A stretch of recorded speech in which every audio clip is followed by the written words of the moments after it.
नमस्कार. कायद्याचं बोला या आपल्या यूट्यूब चॅनलवरती मी संतोष जाधव आपल्या सर्वांचं सहर्ष स्वागत करतोय. या फेब्रुवारी महिन्यामध्ये आपण भारतीय दंड संहिता 1860 मधील काही महत्त्वपूर्ण तरतुदींचा विचार करतो आहोत.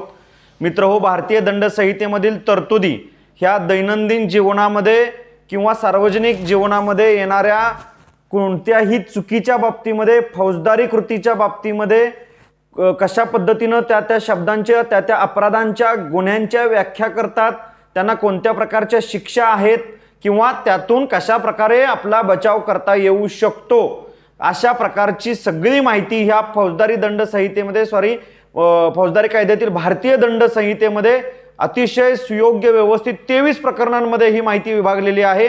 आपण आतापर्यंत 11 प्रकरणं बघितलेली आहेत. 11 प्रकरणाच्या माध्यमातून मी सहज सोप्या भाषेमध्ये तुम्हाला साध्या सोप्या भाषेमध्ये आपल्याला या कायद्यांच्या बाबतीतलं ज्ञान व्हावं म्हणून माहिती दिलेली आहे. सर्वसाधारणपणे आपल्याला एखादी कृती घडल्यानंतर, पोलिसांची नोटीस आल्यानंतर ह्या आपल्याला सगळ्या गोष्टी माहिती होतात किंवा इतरांच्या बाबतीमध्ये आपण काही कृत्य पाहतो घडलेलं, तर त्यावेळी त्याच्यासोबत जातो पोलीस स्टेशनला, न्यायालयामध्ये, तेव्हा आपल्याला या गोष्टी समजतात. पण एखाद्याच्या बाबतीमध्ये न्यायालयात किंवा पोलीस स्टेशनमध्ये ज्या पद्धतीनं ते प्रकरण हाताळलं गेलं तसंच्या तसं आपल्या बाबतीत आपलं प्रकरण हाताळलं जाईल असं नसतं. कारण प्रत्येक प्रकरणामधील वस्तुस्थिती, तथ्य, संदर्भ, घटना, कालपरिस्थिती आणि कायद्यांमध्ये होणाऱ्या वेळोवेळी सुधारणा या सगळ्यानुसार आपल्या बाबतीत घडलेलं प्रकरण हे वेगळ्या पद्धतीनं हाताळलं जाण्याची शक्यता असते. म्हणून मागच्या कुणाच्या तरी संबंधित आपल्या जवळच्या प्रकरणात असंच घडलं होतं, तेव्हा असं झालं होतं, म्हणून आता आपल्याला पण आपल्याला असं वागवलं जाईल किंवा आपल्यालाही या प्रकरणातून अशा प्रकारे मार्ग काढता येईल असा कोणाचा समज असेल तर त्यांनी कृपया तो समज डोक्यातून काढून टाका. कायद्याच्या बाबतीमध्ये आपण जागृत असलो पाहिजे. नवीन अपग्रेडेशन होत असतात किंवा काल परिस्थितीनुसार कायद्यामध्ये जे शब्द आहेत त्या शब्दांचे अर्थ सुद्धा बदललेले असतात. म्हणून आपण कृपया कायद्याच्या बाबतीमध्ये एका घटनेची कॉपी दुसऱ्या घटनेत होईलच असं नाही. म्हणून आपल्याला कायद्याच्या बाबतीमध्ये जागृतपणानं काम करावं लागतं. आज मी तुमच्यासाठी फक्त 12वं प्रकरण घेणार आहे. वेळ आपल्याकडे कमी आहे. 2 दिवस मी तुम्हाला या यूट्यूब चॅनलच्या माध्यमातून भेटू शकलो नाही. अनेक प्रकारचे कार्यक्रम आणि लोकांपर्यंत लोकांच्या आग्रहास्तव पोहोचणं गरजेचं होतं. थोडा उशीर झाला, त्याबद्दल माफी मागतो. परंतु आज 11वं अतिशय महत्त्वाचं आणि छोटंसंच प्रकरण आहे, पण महत्त्वाचं आहे. साधारण कलम 230 ते 263 इथंपर्यंत आपल्याला या सगळ्या साधारण 30-32 कलमांमध्ये आपल्याला प्रकरण 12वं बघायचं आहे. 12व्या प्रकरणामध्ये आपल्याला भारतामध्ये असणारं जे चलन आहे किंवा भारतीय नाणी आहेत किंवा भारतीय नोटा आहेत आणि शासकीय मुद्रांक, ज्याला आपण स्टॅम्प म्हणतो, त्या स्टॅम्पच्या बाबतीमध्ये जे गुन्हे असतात त्यांच्या बाबतीतल्या या फौजदारी कायद्यामध्ये किंवा भारतीय दंड संहितेमध्ये काय तरतुदी आहेत हे आपल्याला आता समजून घ्यायचं आहे. तुम्ही तेलगी प्रकरण ऐकलं असेल. स्टॅम्पचं करोडो रुपयांचा घोटाळा, खोटे स्टॅम्प तयार करून विकले होते, किंवा तुम्ही खोट्या नोटा, खोटी नाणी तयार करून विकली किंवा बाजारात आली, ह्याही बातम्या ऐकल्या असतील. आता तुम्ही म्हणाल की चला काहीतरी घडलं असेल, झालं असेल, पण कधी कधी आपल्या हातातून नकळतपणे खोटी नाणी किंवा खोट्या नोटा येऊन जातात, आपल्याला माहीत पण नसतं, आणि कुठंतरी ती नोट पुढे जाऊन अडकते, तपासामध्ये सापडते. तेव्हा ती नोट कुठून कशी आली याचा शोध घेतल्यानंतर आपलं कधीतरी नाव येतं त्याच्यामध्ये. आता आपण जर ती बँकेत नोट भरली असेल तर आपलं नाव येणं स्वाभाविक आहे, आणि मग आपण ती नोट कुठून घेतली तर अमुक ठिकाणाहून घेतली, आपण पुढे ढकलून देतो. पण मग कधीतरी तपास यंत्रणांमध्ये ह्या गोष्टीचा शोध लागतो की या नोटेचा जन्म नेमका झाला कुठे. भारतीय टांगसाळीमध्ये झाला नसेल तर मग भारतीय टांगसाळामध्ये जे अधिकृत सक्षम प्राधिकरणानं जे आपल्याला व्यवहारामध्ये नोट किंवा नाणं दिलेलं आहे त्या व्यतिरिक्त असं कुणीतरी आणखी कुणीतरी नोटा विकतंय, छापतंय, हे जर शासनाच्या किंवा तपास यंत्रणाच्या किंवा पोलीस तपासामध्ये जर निदर्शनास आलं तर तो अतिशय गंभीर आणि गंभीरातला गंभीर गुन्हा मानला जातो. म्हणून या बाबतीतले तरतुदी आपल्याला माहिती असल्या पाहिजेत. खऱ्या नोटा आणि खोट्या नोटा ओळखणं आपल्यासाठी थोडं डिफिकल्ट आहे, अवघड आहे, पण तरी सुद्धा आपलं लक्ष असलं पाहिजे. आपण एखादी नोट घेतली, आता ती खोटी आहे आपल्याला माहीत नाही, परंतु ती नोट बँकेत ती नोट घेत असताना आपण कोणाकडून घेतली, किती नोटा घेतल्या, कधी घेतल्या, या संदर्भातली सगळी माहिती आपल्याकडं किमान स्मरणामध्ये तरी पाहिजे. स्मरणात नसेल, मोठा व्यवहार असेल तर अशा नोटांच्या बाबतीमध्ये आपण त्या संबंधित माणसाकडून एवढ्या रुपयाच्या एवढ्या नोटा घेतल्या म्हणून आपल्याकडे काहीतरी लेखी आपल्याकडे असलं पाहिजे, जेणेकरून उद्याच्या काळामध्ये जर त्या नोटांच्या बाबतीतलं आपलं दायित्व, आपली जबाबदारी आपल्याला मोकळी करून घ्यायची असेल तर आपल्याला त्या नोटा जिथून आल्या त्याबाबतची सगळी माहिती आपल्याकडे असणं गरजेचं आहे. आता मलाच माहित नाही माझ्याकडे कुठून आली असं म्हटलं तर त्या नोटेला किंवा त्या बाबतीतल्या खोटेपणाला आपण जिम्मेदार असू शकतो. कारण कायदा माहीत नाही हे कारण आपल्या भारतामध्ये चालत नाही. कायदा तुम्हाला माहितीच असला पाहिजे की बाबा खोट्या नोटा स्वीकारणे, देणे, घेणे, तयार करणे या बाबतीमध्ये किंवा खोटी नाणी देणे, घेणे, तयार करणे किंवा खोटी नाणी, खोट्या नोटा तयार करण्यासाठी वापरली जाणारी साधनं तयार करणं, विकणं, देवाणघेवाण करणं, ट्रान्सपोर्ट करणं, या सगळ्या बाबी याच्यामध्ये सांगण्यात आलेल्या आहेत. म्हणजे ही एक माणूस ही गोष्ट करू शकत नाही ना. एखादं खोटं नाणं छापायचं असेल तर खोटं नाणं छापण्यासाठी जो काही धातू लागेल तो धातू कुठून तरी येणार असेल. आता जो धातू खोट्या नाण्यामध्ये वापरला जाणार आहे तो धातू जिथून आणला तिथं त्याला त्या कारखान्यामध्ये नोंद असायला पाहिजे की अमुक व्यक्तीनं हा धातू किंवा हा पदार्थ किंवा हे केमिकल घेऊन गेलेलं आहे, खरेदी करून गेलेलं आहे. आता त्यानं कशासाठी नेलं हे त्याचं कारण सुद्धा तिथं देणं गरजेचं असतं. आणि जर तिथं माहिती आहे की ह्यांनी खोटी नाणी तयार करण्यासाठी, खोट्या नोटा तयार करण्यासाठी आमच्याकडून मटेरियल नेलेलं आहे आणि माहीत असून आपण त्याला ते मटेरियल दिलं असेल तर आपण तिथं कायद्यानं दोषी आहोत. आता माहीत नसताना दिलं तर तो भाग वेगळा आहे. आम्हाला माहीत नव्हतं हे सिद्ध करावं लागेल, परंतु माहीत असताना देणं ते मदत केल्यासारखं होईल म्हणून तुम्ही तिथं दोषी ठरू शकता. भारतीय नाण्याची व्याख्या आपल्याला 230 मध्ये दिलेली आहे. त्याच्यानंतर 231 मध्ये नकली नाणं तयार करणं. आता नाणं म्हणजे जे आपल्याकडं ठोकळा असतो ना, चिल्लर म्हणतो आपण, ते नाणं त्याच्या बाबतीमध्ये आपण बोलतो आहोत. तर आता हे नकली नाणं 231 कलमाप्रमाणे जर कोणी तयार केलं असेल तर त्याला 7 वर्षापर्यंतचा कारावास आहे. थोडकी शिक्षा नाही, आयुष्यातला 7 वर्ष. एक दिवस वाया गेला तर आपल्याला किती खंत वाटते पहा. विचार करणाऱ्या माणसाकडे शेवटी आहे. आणि 7 वर्षापर्यंतची शिक्षा नकली नाणं तयार करणाऱ्याच्या व्यक्तीच्या बाबतीमध्ये असू शकतं. तीच शिक्षा त्याला 10 वर्षापर्यंत एक्सटेंड होऊ शकते आणि त्याला द्रव्यदंड सुद्धा होऊ शकतो. आता मगाशी मी म्हटलं 233 प्रमाणे की नकली नाणं तयार करण्यासाठी आवश्यक असणारी साधनं, मशिनरी असतील किंवा कागद असेल, एखादा धातू असेल किंवा अजून काय असेल तर 233, 234 किंवा 235 ह्या सगळ्या कलमांमध्ये काय सांगितलेलं आहे तर अशा प्रकारे साधन तयार करणे, विकणे, बाळगणे ह्याच्यासाठी सुद्धा 10 वर्ष, 7 वर्ष, 3 वर्ष अनुक्रमे या शिक्षा ठरवण्यात आलेल्या आहेत. आपण एखादी वस्तू जी विकतो आहोत, एखादं साधन विकतो आहोत, ते साधन कोणत्या कारणासाठी वापरलं जाणार आहे याची माहिती आपल्याला असणं गरजेचं आहे. नाहीतर आपण केवळ पैसे मिळवण्यासाठी, व्यापार करण्यासाठी म्हणून तो व्यापार करत असलो तर तो व्यापार नसतो. तो अवैध व्यापार कधी ठरतो तर त्याचा पुढे दुरुपयोग किंवा गैरवापर होणार असेल तर.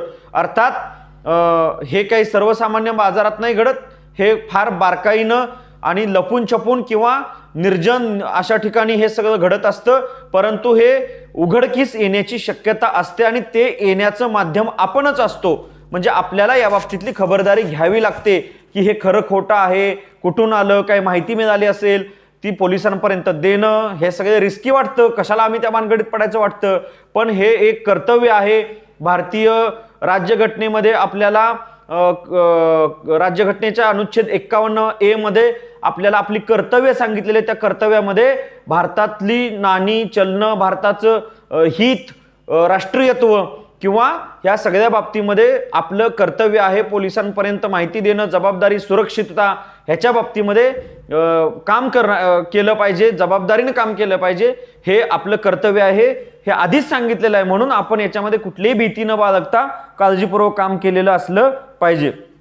दुसरं काय सांगितलं 236, 237 आणि 238 मध्ये भारताच्या बाहेर अशा प्रकारे नाणं तयार करणं किंवा असं नाणं तयार करून भारतामध्ये आणणं किंवा त्याचा व्यापार किंवा त्याची काही देवाणघेवाण आहे, ट्रान्सपोर्टेशन आहे, हे सगळं भारतातलं तर सांगितलंच, पण 235 ते 239 पर्यंत 238 पर्यंत अशा प्रकारच्या नाण्यांची आयात निर्यात करणं, बाहेर पाठवणं, बाहेरून आत आणणं, ह्याच्या बाबतीमध्ये आणखी कडक शिक्षा ह्याच्यामध्ये केलेल्या आहेत. 10 वर्षापर्यंतच्या शिक्षेची तरतूद याच्यामध्ये केलेली आहे. आता 240 हे चलन कसं आहे, हे नाणं कसं आहे, 240 हे कलम काय सांगतं बघा. हे अतिशय महत्वाचं कलम आहे. आजच्या सगळ्या याच्यामधलं तुम्हाला लागू पडणारं कलम आहे किंवा तुमच्या बाबतीत घडू शकतं हे, की 240 कलम काय सांगतं. भारतीय दंड संहिता 1860 मध्ये 240 कलम काय सांगतं, तर एखादं नाणं खोटं आहे हे माहीत असतानाही ते नाणं पुढं चालवायचं. माहीत असते मला नोट खोटी आहे, पण आपण काय करतो, जाऊ दे एकदा देऊन टाकूया. अहो काही माणसं फाटक्या नोटांच्या बाबतीमध्ये एवढ्या गमती करतात, बाजारला उशिरा जायचं अंधार पडताना, जेणेकरून ती नोट फाटकी आहे, मी दिले आहे, कळणार नाही. नोटांच्या बाबतीमध्ये आपण जबाबदारी कशी झटकत असतो बघा. फाटक्या नोटा रात्री चालवायच्या, गर्दीच्या ठिकाणी फाटकी नोट चालवायची, खोटी नोट अशीच गर्दीत खोट्या नोटा चालवणे म्हणतात. म्हणच आहे आपल्याकडे, गर्दीत खोटा पैसा. तर गर्दीमध्ये किंवा जाणीवपूर्वक माहीत असताना ही खोटं आहे, हे नकली आहे असं माहीत असताना सुद्धा आपण अशा प्रकारची नाणी चलनं जेव्हा दुसरीकडे पाठवतो त्यावेळेला 10 वर्षापर्यंतच्या कारावासाच्या शिक्षेची तरतूद इथं करण्यात आलेली आहे. आपल्या हातात आलेली नोट खोटी आहे, नाणं खोटं आहे, माहीत असतानाही सुद्धा आपण जर पुढे ढकलत असू तर आपल्याला 10 वर्षापर्यंतची शिक्षा होऊ शकते, हे तुम्हाला माहीत असू द्या. आता जर माहीत नसलं, अशा प्रकारे माहीत नसलं आणि आपण ती सुपूर्द केलं तरी सुद्धा आपल्याला शिक्षा आहे. 241 कलम काय सांगतं, एखादे नाणे खरे म्हणून सुपूर्द करायचं, हे खरंच आहे म्हणून सांगायचं. पण कधी ते जेव्हा पहिल्यांदा आपल्या ताब्यात आलं आणि आपल्याला माहीतच नाही की ते खोटं आहे, नकली आहे, तरी आपण पुढे चालवलंय तरी सुद्धा 2 वर्षापर्यंत शिक्षा होऊ शकते. म्हणजे आपण किती चिकित्सक बारकाईनं आपण काम केलं पाहिजे, जबाबदारीने काम केलं पाहिजे, ह्याची माहिती याच्यामध्ये आपल्याला दिलेली आहे. आता ह्या 243 ते 247 कलमामध्ये आपल्याला सांगितलेलं आहे की असं नाणं तयार करणे, ते तयार करत असताना त्याच्यामध्ये काही जाणीवपूर्वक वेगळे केमिकल्स, वेगळे धातू वापरायचे किंवा टांगसाळीमधून, आता जिथं टांगसाळीमध्ये काम करणारे जे कर्मचारी असतात नोटा छापण्याच्या कारखान्यामध्ये, हे कारखाने फक्त शासनाच्या, केंद्र शासनाच्या अखत्यारीमध्ये असतात, अतिशय गोपनीय असतात, त्याची कडक चोख सुरक्षा असते. त्यातूनही कोणी खोडसाळपणा केला तर म्हणजे तिथून नाणं घेऊन जाणं किंवा एखाद्या नाण्यामध्ये ओरिजिनल केमिकल बाहेर काढणे, डुप्लिकेट केमिकल किंवा काही धातू तिथं चुकीचा वापरणे, या बाबतीमध्ये किंवा त्याचं जे मिश्रण असतं त्या मिश्रणामध्ये काही फेरफार करणे, ह्या बाबतीमध्ये 7 वर्षापर्यंतच्या शिक्षांची तरतूद करण्यात आलेली आहे. आता 248 ते 254 मध्ये सुद्धा अशाच प्रकारे फसवणूक करून आपल्याकडे आलेलं खोटं नाणं जर पुढे दिलं तरी सुद्धा त्याच्या बाबतीमध्ये सुद्धा कडकात कडक शिक्षा करण्यात आल्या आहेत. म्हणजे साधारण 5 वर्षापर्यंतची कारावासाची शिक्षा करण्यात आली. 253 मध्ये बदल करण्यात आलेले भारतीय नाणे एखाद्या व्यक्तीने कब्जात बाळगले. आता आपल्याकडे 500ची 2000ची नोट बंद झाली. आता बंद झालेली नोट जर तुमच्याकडे परत दिसत असेल, परत तुम्ही ती घेऊन मिरवत असाल, बाजारात दाखवत असाल, तरी सुद्धा तो कायद्याने गुन्हा आहे. ह्या अलीकडे घडलेल्या गोष्टी आहेत म्हणून तुम्हाला हे माहीत असलं पाहिजे. 253 ज्या नोटांच्या, ज्या चलनाच्या बाबतीमध्ये बदल केलेला आहे आणि ते चलन जर बाजारातून रद्द केलं असेल, आता काही ठोकळे बदलले, 20च्या नोटांचा आकार, कलर बदलला, पण नोट रद्द केली का? नाही, 20ची नोट आहे, परंतु 500ची जुनी नोट रद्द केली असं सांगितलेलं आहे. नोट रद्द करणे म्हणजे रद्द केलेल्या नोटा आणि चलनं हे पुन्हा पुन्हा मार्केटमध्ये कोण घेऊन व्यापारात वापरत असेल, व्यवहारात, तर तो कायद्याने गुन्हा आहे. आता चलन 20ची नोट कलर बदलला असेल तर जुनी नोट, नवी नोट दोन्ही चालतील. पण जुनी नोट रद्द केली म्हणून सांगितलं असेल शासनानं तर मात्र ती नोट पुन्हा तुम्हाला बाजारात वापरता येणार नाही. याचा अर्थ भारतीय चलनांच्या बाबतीमध्ये अतिशय काळजी घेण्यात आलेली आहे. टांगसाळीमधून ती नोट तयार होण्यापासून तिथं जरी कोणी फेरफार केला तरी तिथेही 10 वर्षाची शिक्षा आहे. ती नोट तिथला विषय सोडा, आता दुसरीकडे कोणी असं खोटं काही तयार करत असेल तर खोटं जे आहे ते तुम्ही पुढे चालवत असाल तर तरीही तुम्हाला शिक्षा ठरवण्यात आलेली आहे. तर ह्या बाबतीमध्ये 2, 3, 5, 7 ते 10 वर्षापर्यंतच्या शिक्षा ठरवलेल्या आहेत, म्हणून या बाबतीमध्ये आपण काळजी घेणं गरजेचं आहे. आता 255 ते 263 ही कलमं कशाच्या बाबतीमध्ये सांगतात, तर शासकीय मुद्रांक जे स्टॅम्प पेपर आहेत, तेलगीचा जो मोठा घोटाळा आपण मागे ऐकला होता 90च्या दशकामध्ये. आता युट्यूबला तुम्ही गुगलला टाकलं तर तुमच्या लक्षात येतं की बनावट स्टॅम्प पेपरचा घोटाळा, म्हणजे आपण जे दररोजच्या कामासाठी प्रतिज्ञापत्र असतं किंवा खरेदी विक्रीचे व्यवहार असतात, करारपत्र असतात, बँकेच्या कामामध्ये स्टॅम्प लागतो, स्टॅम्प अनेक कामामध्ये लागतो. स्टॅम्प म्हणजे फक्त 100, 200 किंवा 500, 1000चा स्टॅम्प नाही, तर स्टॅम्प म्हणजे तुम्ही अगदी 5 रुपयाचा, 1 रुपयाचा स्टॅम्प सुद्धा आपल्याकडे वेगवेगळ्या कारणांसाठी लागतो. पोस्टेजच्या व्यवहारामध्ये किंवा इतर कुठल्याही ट्रान्सपोर्टिंगच्या बाबतीमध्ये किंवा बँकेमध्ये व्यवहार करताना अमुक एका रकमेच्या वर रक्कम पाहिजे असेल तर ते त्या स्टॅम्पवर सही करून आपल्याला ती रक्कम घ्यावी. म्हणजे दररोजच्या जीवनामध्ये आपल्याला स्टॅम्प लागतात. 1 रुपयाचं तिकीट, 5 रुपयाचं तिकीट, 10 रुपयाचं, 20 रुपयाचं, 50 रुपयाचं, आणि हेच पुढं 100 रुपयाचा स्टॅम्प असतो. तो स्टॅम्पमध्ये परावर्तित होतो. जशा रकमा मोठ्या होतील, 500, 1000, ह्या सगळ्या ज्या शासकीय मुद्रांक आहेत हे सगळे शासनाकडून अधिकृतपणे छापले जातात आणि अधिकृतपणे ते मार्केटमध्ये बाहेर व्यवहारामध्ये वापरले जातात. पण ह्याचा उपयोग करून कोणी नफा कमवण्याच्या दृष्टिकोनातून बाहेरच्या बाहेर सेम टू सेम जर कॉपी टू कॉपी करून कोणी असे स्टॅम्प बनवत असतील तर त्यांच्यासाठी कायद्याने त्यातला अतिशय कडक शिक्षा करण्यात आल्या जातात. 7 वर्षापर्यंतची शिक्षा. असे स्टॅम्प तयार करण्यासाठी जो कोणी मशिनरी वापरेल किंवा साधनं वापरेल किंवा विकेल त्याला 7 वर्षापर्यंतची शिक्षा ठोठावण्यात आलेली आहे. नकली शासकीय मुद्रांकाची विक्री जो कोणी करेल त्याला 7 वर्षापर्यंतची शिक्षा. आता माहिती आहे की नकली स्टॅम्प आहे तरी तो विकायला लागलेला आहे, त्याला सुद्धा 7 वर्षापर्यंतची शिक्षा असणार आहे. त्याचबरोबर शासनाला हानी पोहोचवण्याच्या उद्देशाने जर कुणी शासनाचं नुकसान करण्याच्या दृष्टिकोनातून गैरसमज किंवा काहीतरी वेगळा हेतू ठेवून कोणी अशा प्रकारचे स्टॅम्प घेऊन विकत असेल किंवा तिथं त्या पद्धतीनं तो स्टॅम्प हटवून तिथं खोटा स्टॅम्प वापरत असेल तर त्याला सुद्धा 3 वर्षापर्यंतची कारावासाची शिक्षा ठोठावण्यात आलेली आहे.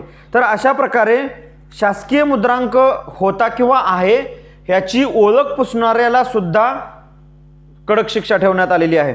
खोट्या मुद्रांकांना मनाई सुद्धा आता 263 क ऍड झालेला आहे. शेवटचा कलम आहे 263 क मध्ये खोटे मुद्रांक विकण्यास कायद्याने बंदी घालण्यात आलेली आहे. आणि तरीही कुणी जर अशा प्रकारे तो कब्जात बाळगेल, तयार करेल, विकेल तर त्याच्यासाठी शिक्षांची तरतूद करण्यात आलेली आहे. अर्थात ज्या मागं शिक्षा मी सांगितलेल्या आहेत 10 वर्षापर्यंतच्या शिक्षा आहेत अशा शिक्षांची तरतूद याच्यामध्ये करण्यात आलेली आहे.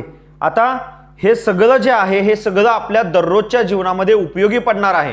आपल्याला माहितीच नसतं की अरे असं असतं का, असं असतं. माणसं फार विद्वान आहेत, काही ना काही घडामोडी करतात आणि करून रिकामे होतात. त्याचा शोध लागणं फार अवघड असतं. म्हणून आपण थोडं खरं काय, खोटं काय, खरे स्टॅम्प कसे असतात, खऱ्या नोटा कशा असतात ह्याचं वारंवार विश्लेषण आता यूट्यूबवरती सुद्धा, चॅनलमध्ये सुद्धा तुम्हाला माहिती देण्यात आलेली असते किंवा शासनाच्या अधिकृत वेबसाईटवरती सुद्धा माहिती असते. आपण थोडं जिज्ञासू वृत्तीनं याची माहिती घेतली पाहिजे. खरं काय हे माहिती करून घेतलं की मग खोटं काय आहे ते ओळखता येतं. आपण खरं काय आहे तेच माहिती करून नाही घेतलं तर मग खोटं ओळखणं अवघड होतं आणि मग आपण त्या खोट्याबरोबरच खोटं होऊन जातो आणि त्याची शिक्षा विनाकारण आपल्याला भोगावी लागते. म्हणून खरं काय आहे हे चिकित्सक वृत्तीने समजून घ्यायला शिका. कायद्याचं बोला या आपल्या युट्यूब चॅनलमधून तुम्ही किमान खरं शोधायचा प्रयत्न केला तरी या चॅनलचं सार्थक झालं असं मला मानता येईल. आजच्या पुरतं आपण एवढंच इथं आपण थांबूयात. माझं हे यूट्यूबचं कायद्याचं बोला हे चॅनल तुम्हाला आवडलं असेल तर लाईक करा, शेअर करा, कमेंट करा आणि आपल्या प्रतिक्रिया, म्हणजे कमेंट म्हणजेच प्रतिक्रिया लाख मोलाच्या आहेत. काही जण देत आहेत, ज्यांनी दिले नाहीत त्यांनी अवश्य द्या आणि माझ्याशी या चॅनलवरती सातत्याने जोडले राहा. धन्यवाद. जय हिंद, जय महाराष्ट्र.